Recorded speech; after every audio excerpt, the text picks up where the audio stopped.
Bam! Look at that!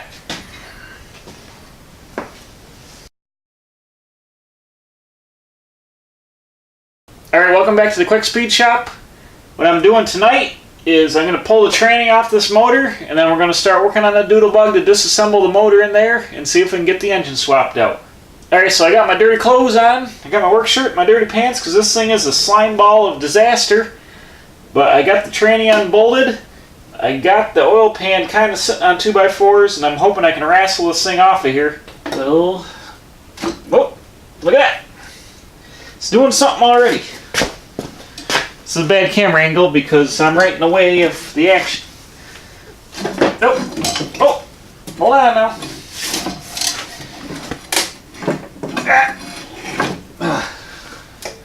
Brake pedal is caught. What in the world?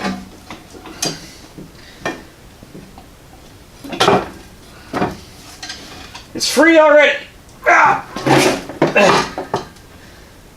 Stay.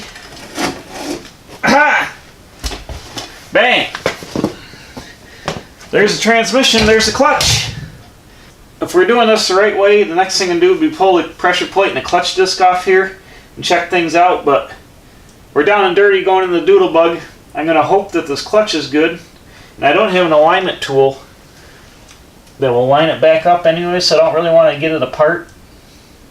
It's just going in the Doodlebug, so as long as the clutch pedal goes in and out and it can release and shift gears and stuff, it'll be good enough. If it chatters, that's not going to hurt anything. Obviously, if this was a street car, you'd want to fix your rear main seal leak. You'd put a new clutch in there, you get the flywheel resurfaced, get a new pressure plate and throw out bearing and all that. But we're down and dirty here at the Quick Speed Shop. We're just going to clean her up and slap her in the Doodlebug and hope for the best. So I'm going to undo that, undo the motor mounts, and yank the whole motor and tranny out. I think it'd be a lot easier if I took the cowl off. So I unbolted that. I unbolted the two body mounts that bolt down to the side of the frame, the third one in the feet of the cowl, and then these homemade brackets that held the cowl through the firewall. I've unbolted those. I unbolted the steering column, and now I'm going to go ahead and try to lift this cowl off the frame. So watch me and see what happens. Hopefully I won't get killed. It's kind of...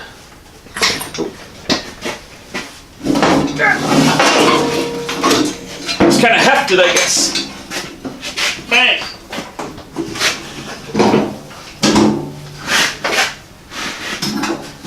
There we go. Here's the column. The pedals stay on the transmission. We've got to undo the brake rod, which goes back to the mechanical brakes. I got my spare shifter in the way here.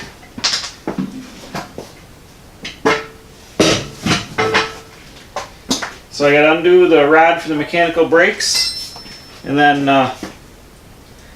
unbolt the mount for the U-joint between the two transmissions, and then unbolt the motor mounts, and should be able to yank this thing right out of here.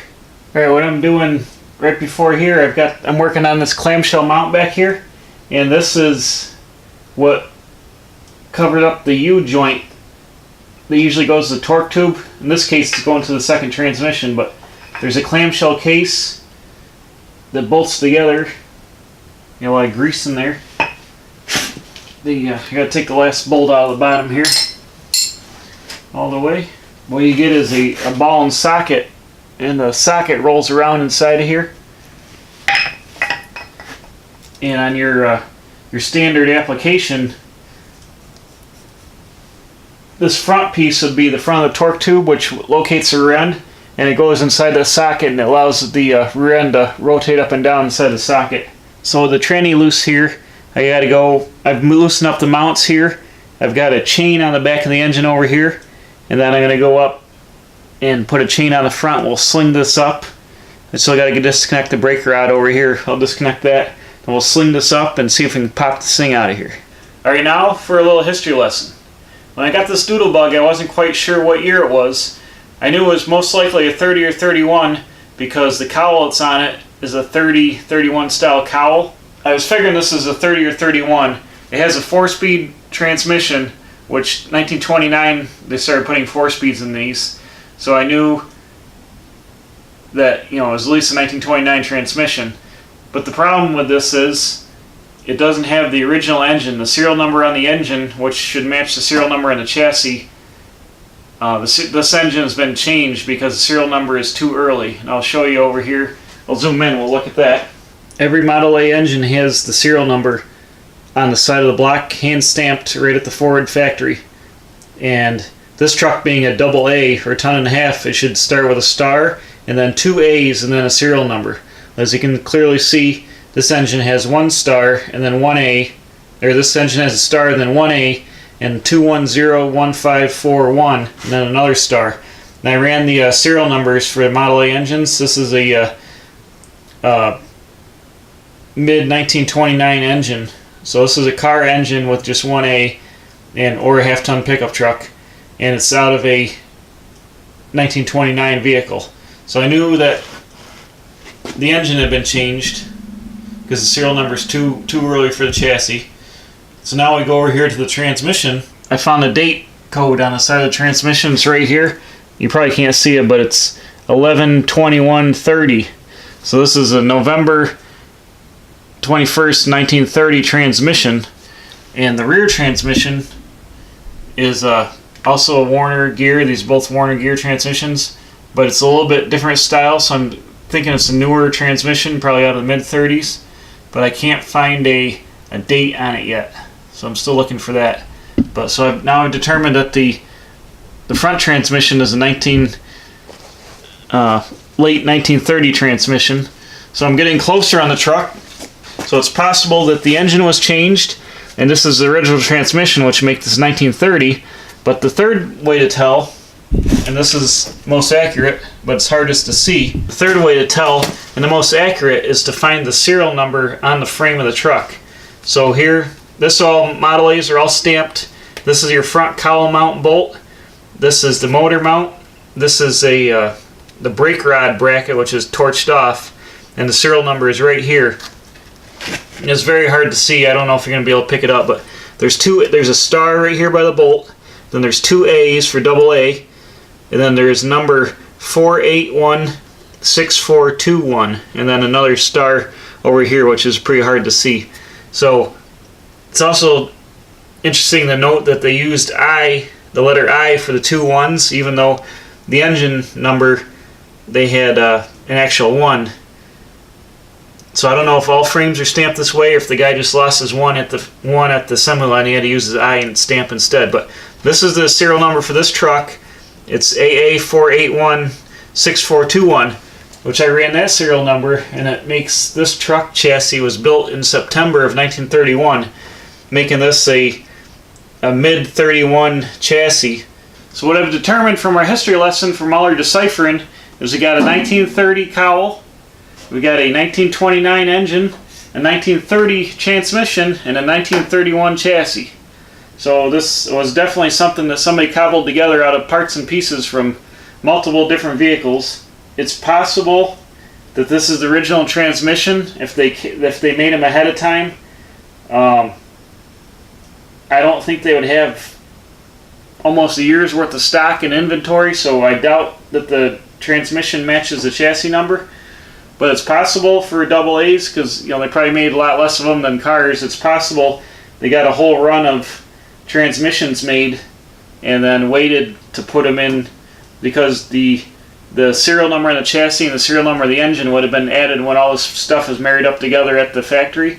So it's possible the transmission was manufactured way ahead of time and just was on the shelf, and then when the chassis and the engine got built, they all put together, so it ended up with a late 1930 transmission. That's possible. I don't know if it's true, but it's definitely a mid-1931 chassis. I'm going to take the 31 commercial grill shell and put it on this truck, Doodlebug, when I put it back together off the parts truck from the other video. Bink!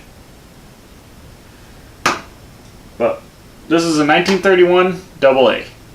Here we go. I got it slung up here. And you go put a little bit of tension on the chain. And then I'll undo some of the bolts up here. I'll take the front bolts out. I'll come back here to the motor mounts, which are on the side of the frame. I've already taken the top 2 bolts out. Go ahead and take the bottom 2 bolts out.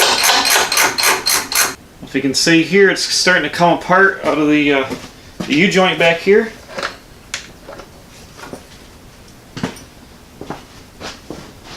going to pick it up just a little bit more.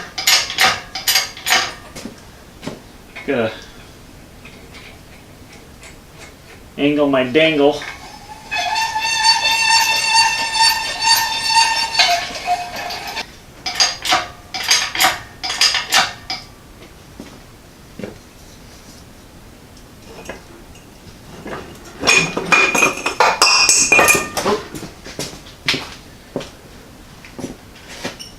What do we got here?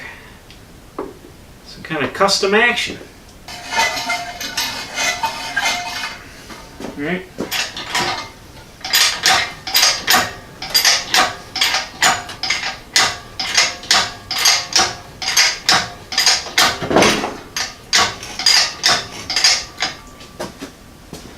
Let me get the clutch.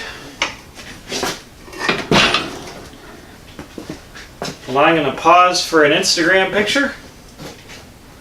Quick Speed Shop, all one word on Instagram.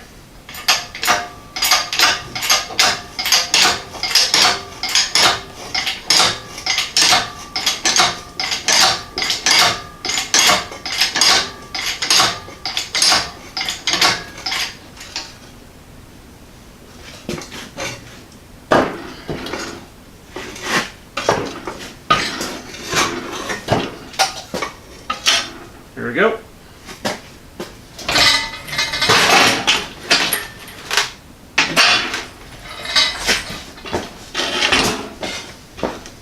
We're cooking with kerosene now. Bam!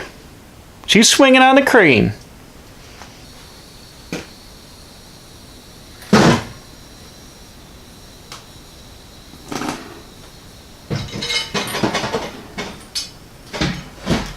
Bam, there we go. Got it sitting over on the crane over here. The other engine's out of the way. Everything's in the way now. But here's the empty chassis. Ready to go. I'm going to clean it up a little bit. I'm going to pop the tranny off that motor, and then we'll throw it on the back of the other engine next time at the Quick Speed Shop. As always, thanks for watching. Please subscribe. Hit the button over here. Bink over here. Hit it right there. Ring the bell for the alerts. Putting out new videos every Wednesday and Saturday, so we always have something to look forward to. So everybody, thanks for watching, and we'll see you again at the Quick Speed Shop.